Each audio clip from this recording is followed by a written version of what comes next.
Olá, é um prazer imenso, com muita alegria que eu estou aqui compartilhando esse vídeo com você, porque na realidade eu nunca deixei a sala de aula, eu estou há 22 anos como professor, tenho o maior orgulho dessa profissão e eu acho que o que a gente mais pode fazer de precioso hoje é compartilhar.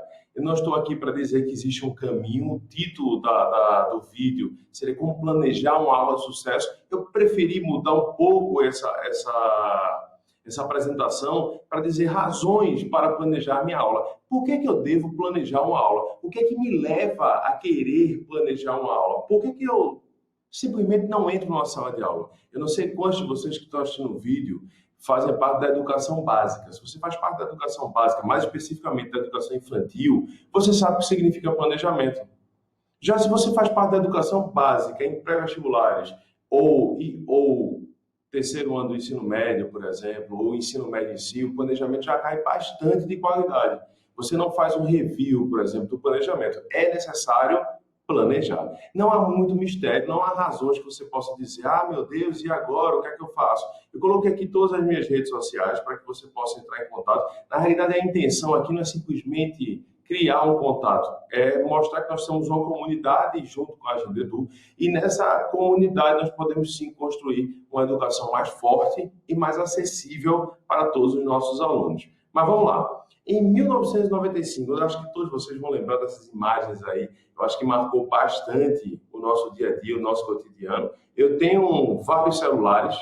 Eu não tive a oportunidade, por exemplo, de ter um celular antes de 1995. O primeiro celular que eu tive, ele pesava aproximadamente, sei lá, 3 quilos. Você colocava pendurado na cintura e se você arremessasse alguém, você matava a pessoa. Era literalmente causa-morte. Isso é em 1995. Muita coisa aconteceu. E aí hoje você tem, por exemplo, esse telefone que ele tem a tela retrátil. Eu posso dobrar o telefone, que lembra um modelo antigo que muita gente teve esse sonho de consumo, de usar um telefone com flip, que normalmente dava um probleminha no cabo flip, você deve lembrar disso. 2020, esse telefone já tem uma tela dobrável. Uma TV, ela pode se ajustar às paredes do seu apartamento. Vê que coisa maravilhosa. Houve uma evolução gigantesca nessa área de tecnologia. Essa outra imagem que está aqui é um Gol GTI 1990. Esse foi o sonho de consumo de muita gente. Se você pode observar na tela, no canto da porta do motorista, tinha um adesivozinho GTI e todo mundo sonhou com esse carro. E o que é que esse carro tinha de especial? Nada. Ele não tinha nada de especial. Ele não tinha segurança que os carros têm hoje, ele não tem o motor que os carros têm hoje, ele consumia muito mais do que se consome hoje, ele não tinha um sistema de som eficiente, ele não tinha airbag, ele não tinha freio ABS, nem EBD, mas foi o sonho de consumo de muita gente, porque era o melhor que a gente podia ter em relação a um carro durante muito tempo. E aí surge, em 2020, um carro completamente autônomo. A gente costuma dizer, hoje eu costumo ouvir, pelo menos, que não existem mais carros. Você não tem mais a questão eu tenho um carro. Não, você tem um computador sobre rodas. Esse carro ele tem tantos dados que são gerados para ele, e dado é uma coisa importantíssima para essa era que nós estamos vivendo, que ele consegue te direcionar, consegue te oferecer aquilo que você precisa de comida, de temperatura, saber o teu estado de humor, de paciência e de fome, pelo batimento cardíaco que você demonstra a partir do smartwatch que você pode estar usando. A evolução gigantesca a gente tem em relação a isso. Aí surge essa imagem. Aí você me pergunta, o que é essa imagem? Essa imagem é de uma criança em 2020. Se você observa, essa criança está olhando pela janela, com o olhar perdido, não sabe exatamente o que estava acontecendo. E qual o erro, né? Assim, porque a gente percebe que houve mudança em todas as áreas. Você percebe que os carros mudaram, você percebe que os telefones mudaram. Se você pensar, e aí é importantíssimo a gente compartilhar esse momento, se você pensa, por exemplo, num hospital, a capacidade de diagnóstico que se tem hoje, ela é infinitamente superior a 20, 30 anos atrás. A gente consegue fazer diagnóstico de doenças com uma precisão absurda. Então, você tem assim, uma grande evolução e graças a Deus por isso. No sistema bancário, existe inteligência artificial hoje para te indicar um investimento de acordo com o seu perfil, com uma precisão cirúrgica. No direito, você tem inteligência artificial atuando de maneira maravilhosa. Então, a gente tem muita evolução em todas as áreas. Infelizmente, tem uma área específica, que é a área que nós fazemos parte, que é essa área que está aí na tua tela agora, que é a sala de aula. Se você pega uma imagem que você já deve ter visto várias vezes ao longo da sua vida, se você pega uma imagem de 1950 ou de 1850, você vai perceber que pouco se mudou numa sala de aula. Na realidade, mudou. Mudou foi o semblante dessa garotinha que está aqui do meu lado. Essa garotinha ela já não tem mais o perfil geracional que se tinha em 1800, quando se determinou que uma aula duraria 50 minutos. Ela não consegue se concentrar por 50 minutos. E é esse papo que a gente vai ter hoje. Qual o erro? Por que é que a sala de aula não evolui? O que acontece com a sala de aula que impede a sua evolução? Se você percebe na imagem que está na tua tela aí, eu tenho uma chave inglesa tentando apertar um prego e um martelo tentando bater num parafuso. Existe a ferramenta correta para cada situação.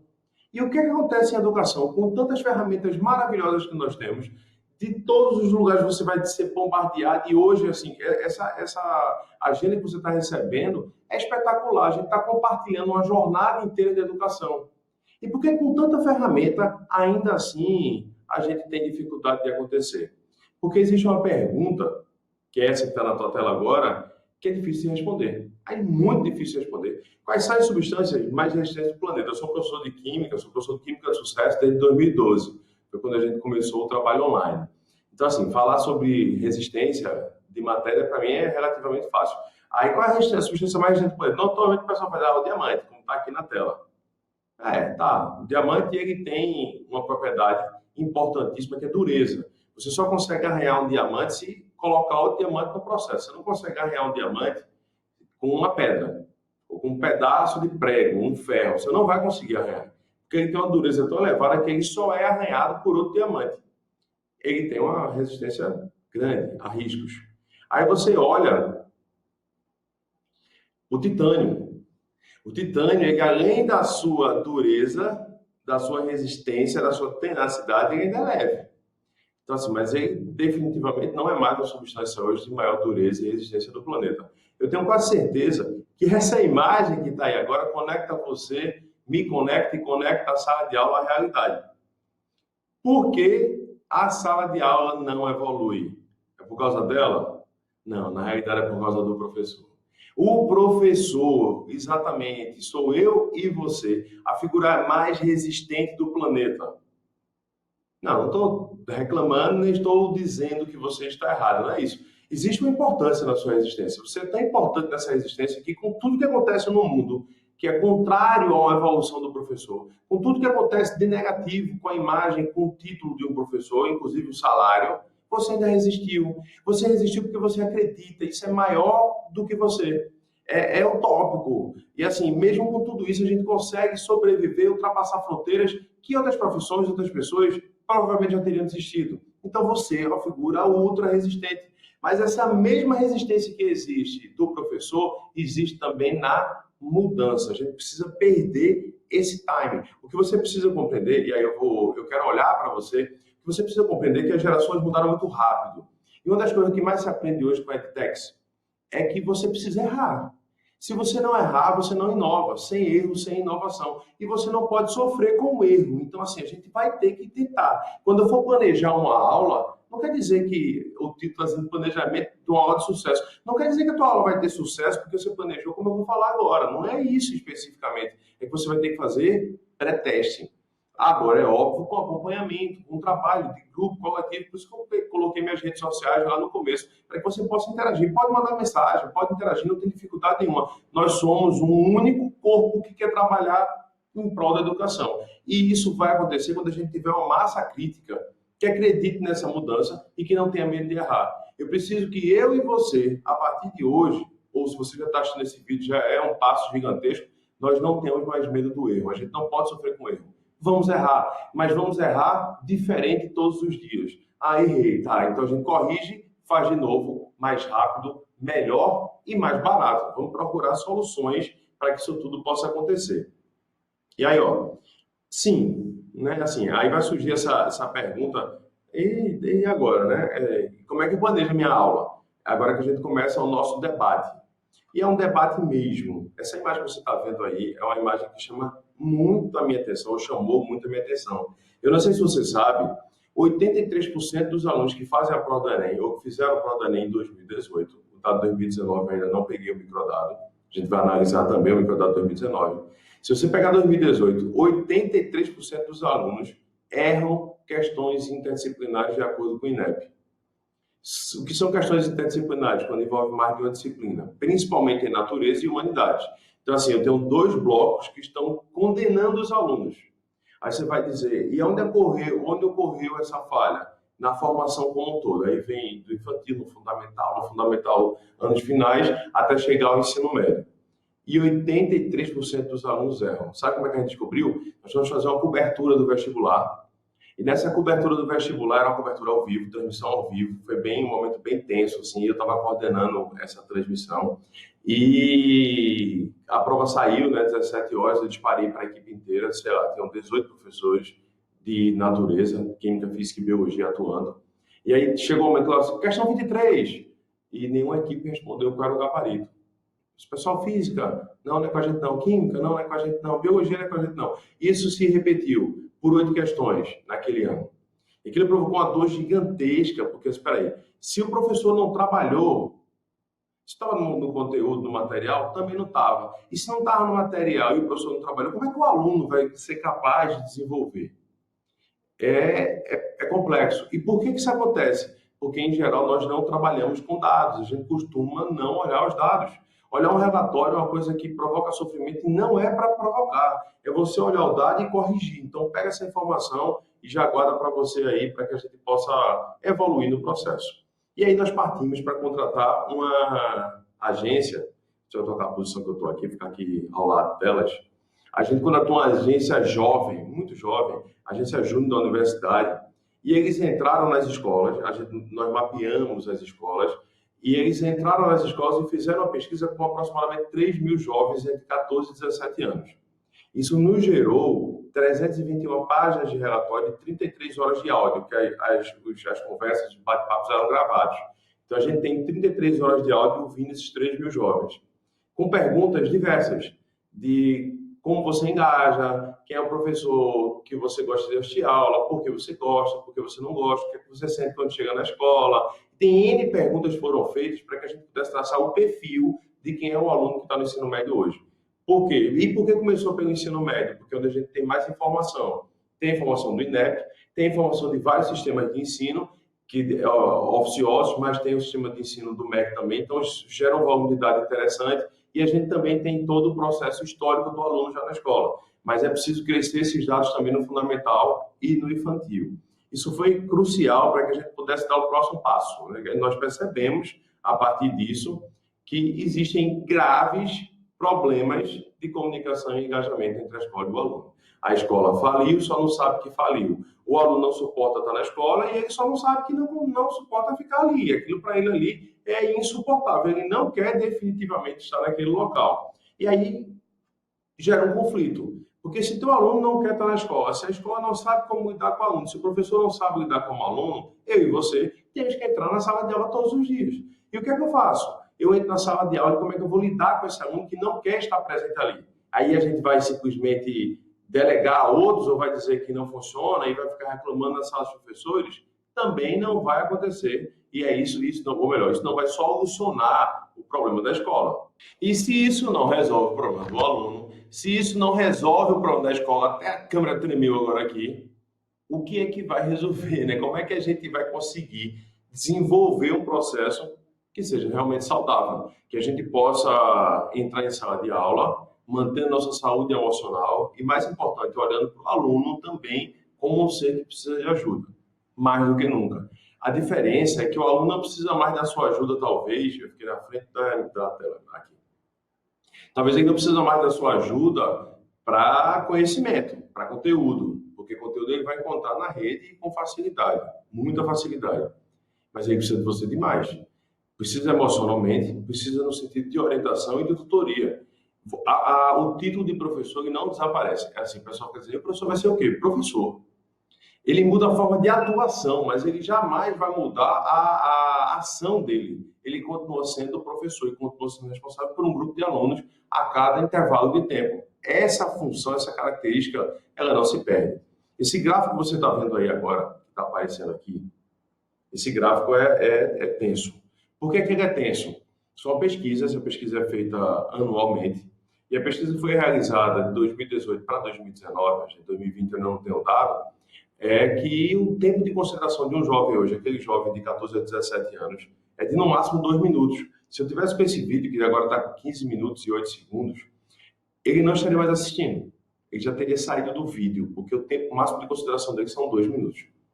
Então, se você quiser passar a mensagem imediata, passa em 2 minutos. Depois disso, você perde 69% da sua audiência. Se você está na sala com 30 alunos, 20, 21 alunos vão ficar dispersos depois de 2 minutos. E os outros 9, 10 alunos vão ficar concentrados no intervalo entre 6 e 12 minutos. O tempo máximo de concentração total da tua turma são 12 minutos. Depois de 12 minutos, já era, ninguém mais está te ouvindo. E aí, assim, eu sou professor, tá, pessoal? Eu entro em sala de aula todas as semanas. Eu cheguei a dar 72 tempos de aula. Hoje eu dou 13, porque também acumulo a função de diretor de uma unidade e o projeto online que a gente vem desenvolvendo. E em cima de pesquisa, sempre em cima de pesquisa. E o que eu preciso te dizer nesse momento é doído. Porque, assim, quando você abre a porta da sala e chega até o birô, que vai colocar suas coisas no birô, já passaram 2 minutos. Então, assim, você tem 2 minutos para ser efetivo. 2 minutos para passar a mensagem dizendo assim, eu vou te dar alguma coisa que é realmente relevante, importantíssimo para você hoje. E aí você vai garantir a concentração deles. Baseado nessas pesquisas, eu cheguei à conclusão que era impossível manter uma aula de 50 minutos. Como diretor de unidade, eu tentei de tudo. Eu tentei assim, vamos mudar o horário da escola. Então, a escola não vai ter toque a cada 50 minutos. A escola vai ter intervalos a cada 12 minutos. Mas não funciona, seria uma loucura. Assim, o volume de informação, a questão legal, o de pagamento, hora-aula, não ia ser mais hora, ia ser quinto de hora. Ia ser meio complexo. E aí não houve a permissão. Então, essa estratégia não funciona. Essa estratégia não funcionando, a gente tinha que partir para uma outra estratégia. E essa estratégia era mudar a sala de aula, porque isso aqui é um outro dado que está acima de mim agora aqui, é que no ensino médio presencial, em média, estou levando em consideração um colégio que tem 6 aulas por dia, do 9º ao 3º ano do médio, na realidade do 1º ao 3º ano do médio, com 6 aulas. Dá aproximadamente 180 mil minutos que esse jovem passa na escola. Mas se ele só fica efetivo durante 2 minutos, ele só vai, ou seja, o tempo que ele perdeu na escola é quase 97,07%. 97% do seu jovem, do seu aluno na escola, foi perdido. Ele não teve a capacidade de acompanhar aquilo que estava sendo passado. Ele não tem, nem capacidade. O termo é, ele não quer acompanhar isso, ele não consegue, a natureza dele não permite. Então a gente está com a escola em sérios problemas.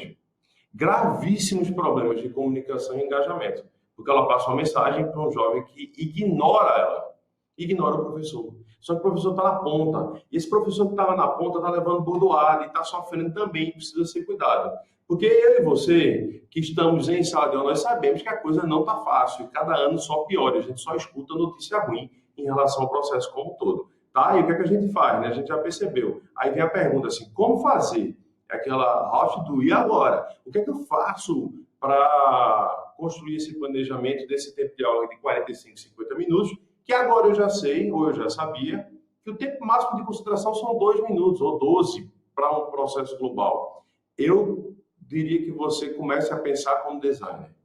Essa tela que está aqui, você pode printar essa tela se você quiser, eu tentei deixar esse vídeo em full, para que você possa dar print, mas qualquer coisa também nas minhas redes sociais eu posso mandar para você a apresentação, ou o pessoal da Agenda Edu pode fazer isso sem muita dificuldade. O primeiro passo, você tem que criar empatia. Eu vou sair da tela agora para que você possa printá-la. Você tem que gerar empatia.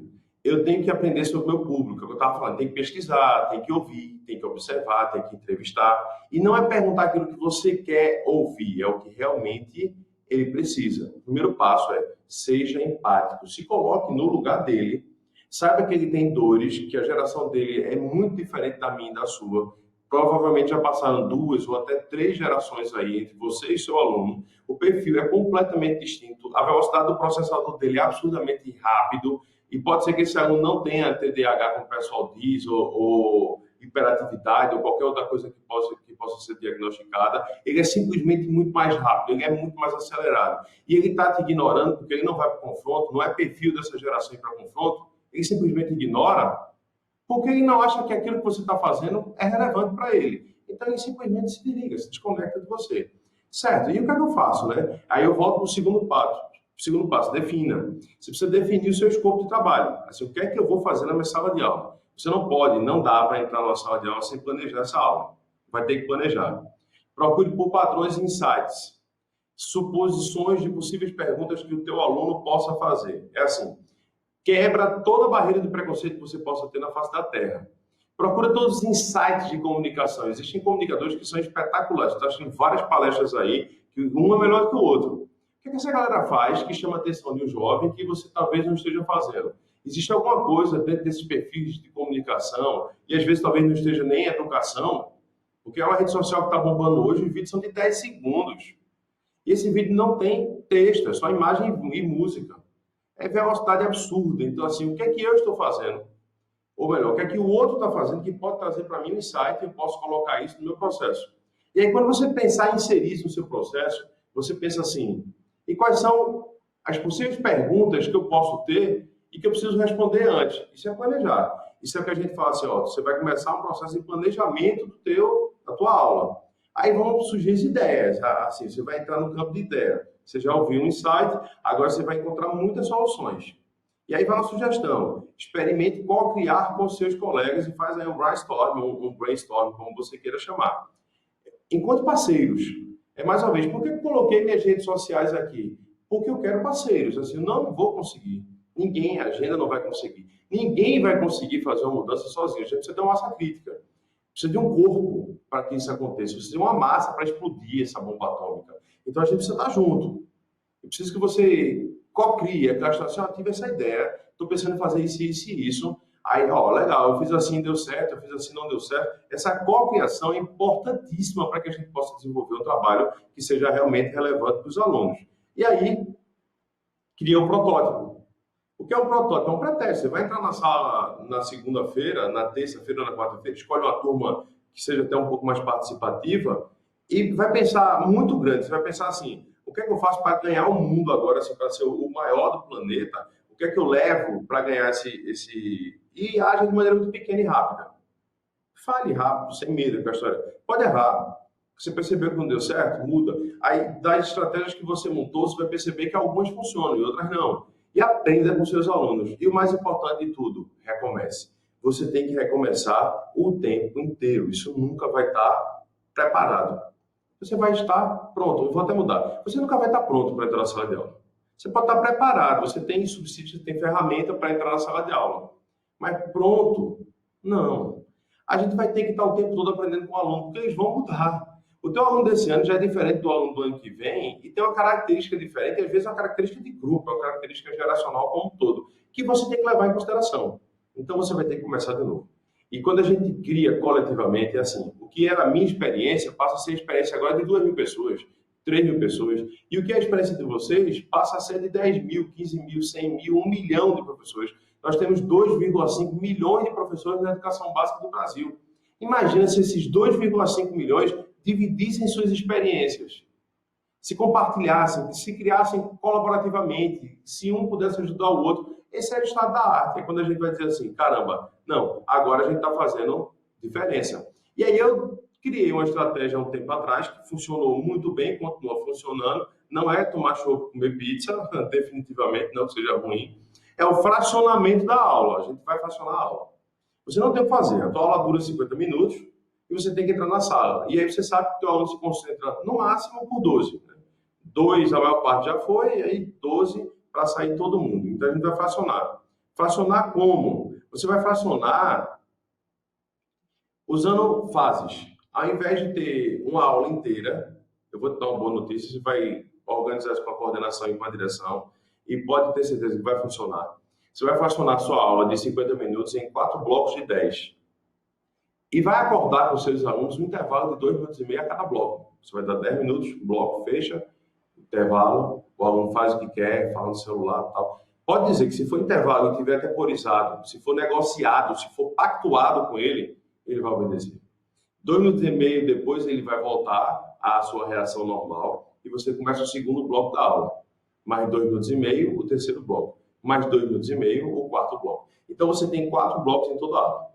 E como é que se divide esses 4 blocos? Né? Como é que funcionariam esses 4 blocos? O primeiro nível é o nível do reconhecimento. Então, assim, os primeiros 10 minutos, lembra que eles são encantadores, e os 2 primeiros são os mais importantes, que você tem que levar em consideração que talvez o teu aluno não esteja tão sutil e tão leve assim, ele precisa reconhecer aquilo que você vai fazer. Então, você gaste aproximadamente 10 minutos reconhecendo, falando, explicando a ele. Depois dá um intervalo e volta com mais 10 minutos dando significado. O que é que significa isso que você está falando? O que é que realmente importa aqui? O que é que realmente importa da aula que você está falando? Aonde é que ele pode aplicar isso? Qual o significado na vida dele daquilo que você vai falar? Se for uma aula de física, por exemplo, você vai colocar agora a fórmula, né? Vai pegar velocidade da variação do espaço por intervalo de tempo, um exemplo bem simples. E aí você vai ter uma fórmula, e essa fórmula tem um significado. E o que é que ela significa? Se você está numa aula de matemática, se incomode muito menos com os números e muito mais com a construção. É que eu digo o tempo todo aos meus alunos. O cara errou e disse assim, eu marquei 25 quilômetros e a resposta eram 25 metros, perdeu tudo. Está tudo errado, o conceito está errado, a concepção está errada. Agora eram 25 metros e eu marquei 20 metros. É um erro, mas é um erro de 20%. Não é um erro de 3.800%. Ele entende o significado, ele deu o significado, ele sabe reconhecer o que é um metro e deu o significado, ele consegue aplicar. Ele errou. E aí você vai trabalhar essa construção com ele no segundo bloco. 10 minutos. E aí vem o terceiro intervalo. Liga o temporizador do celular. Pá! Quando disparar, terceiro bloco. Ressignificado. Não é porque você está nessa esfera branca que ela não poderia ser listrada. Pode ser. E se não fosse listrada, fosse quadriculada? Não existe caminho certo, não existe construção perfeita. O objetivo deve ser cumprido. Agora, os caminhos que você vai ter, eles vão mudar. É por isso a intenção de co-criar. Você vai ressignificar. Esse dar ressignificado é uma aplicação de cotidiano mesmo. É você pegar a tua disciplina, que seja ela qual for, linguagens, história, geografia, química, física, ciências, não sei, a tua área de atuação e aplicar nas outras áreas. Você vai dar ressignificado. Só esse conteúdo aqui de química, ele também se aplica em geografia, isso aqui veio de tal contexto histórico, esse momento histórico estava acontecendo, esse movimento literário. Você vai dar um ressignificado para aquilo que você está falando. Eu gosto muito de sociologia e filosofia durante minhas aulas. E aí o último estágio é o estágio da criação. Você vai dar a esse aluno a capacidade que ele tem de criar. Por que uma redação vale 1000? Porque ele tem que criar, ele tem que propor uma solução. Os últimos 10 minutos você já não fala mais. Veja, você vai estar economizando, inclusive, sua voz. Ao invés de falar 50, você vai falar 40. E os últimos 10, você não fala. De acordo com aquilo que foi trabalhado, o que é que a gente pode criar? Joga um problema? Joga uma demanda lá da ONU? Energia nuclear realmente necessária? Assim, como é que eu faço para resolver o problema de energia do mundo? E o lixo? E o deslizamento de terra? E o coronavírus? E álcool em gel realmente funciona? Essas perguntas inquietadoras que ele tem que propor agora a solução mediante aquilo que você trabalhou. Primeiro estágio, reconhecimento. Segundo estágio, significado. Terceiro estágio, ressignificado. E último estágio, a criação. Mas a criação é do aluno. Você tem que lembrar o tempo todo que o protagonismo é dele. Vou colocar aqui rapidamente, você pode pausar, obviamente. E aí estão todos os meus dados de redes sociais. E aí eu queria agradecer a sua paciência, a sua perseverança. Me deram um tempo de aproximadamente 30 minutos, a gente está aí com quase 29.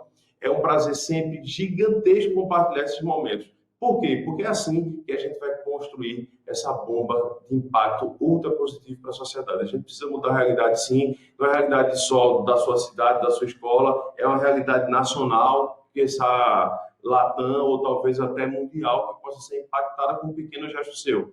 Então, vamos pensar muito grande e vamos fazer pequeno, mas vamos fazer juntos.